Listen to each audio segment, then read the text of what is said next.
I used to lay my head on her lap and lament. Because by high school, puppy love has normally morphed into doggy style, and I was always an old school kind of cat. Her long, blonde ponytail and creamy white arms wrapped around my dark chocolate, bittersweet torso, while only a friendly gesture used to drive all the local brown girls buku crazy, yeah. Because back in the bayou, pearls were never jammed in with swan, and segregation was still a thing way in effect, mandated early on by cliques that picked out where each and every Dick and Jane would sit. How dare I, the Chi-Town interloper, disrupt the natural order of things? Truth?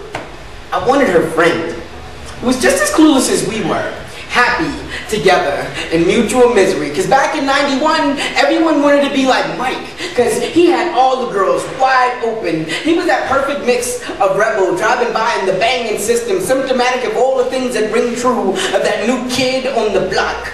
Lopez had the dark wavy locks that reminded little ladies of tropic heat and left them sweltering in the hot humidity that was the Big Easy. It was never easy for me though, glib and quick, hell damn near sick with it. Nowadays, it amazes me to invoke memory of young awkwardness, tongue thick and slow.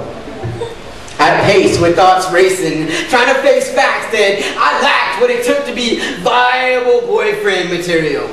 Because back then, all of us wanted what he had, but the brown curly braids were completely oblivious to my internal drama. Many of them furious that the smartest, almost cute kid that none of them wanted would bid adieu to long-standing traditions of sitting with your own.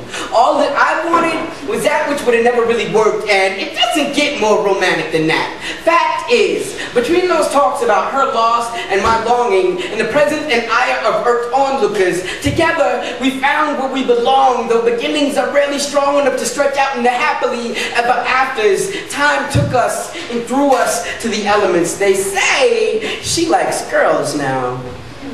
Ironic, considering the boys that should have been on bent knee 180'd up and went on to surpass Kobe and Mike and running the game. Today is totally different.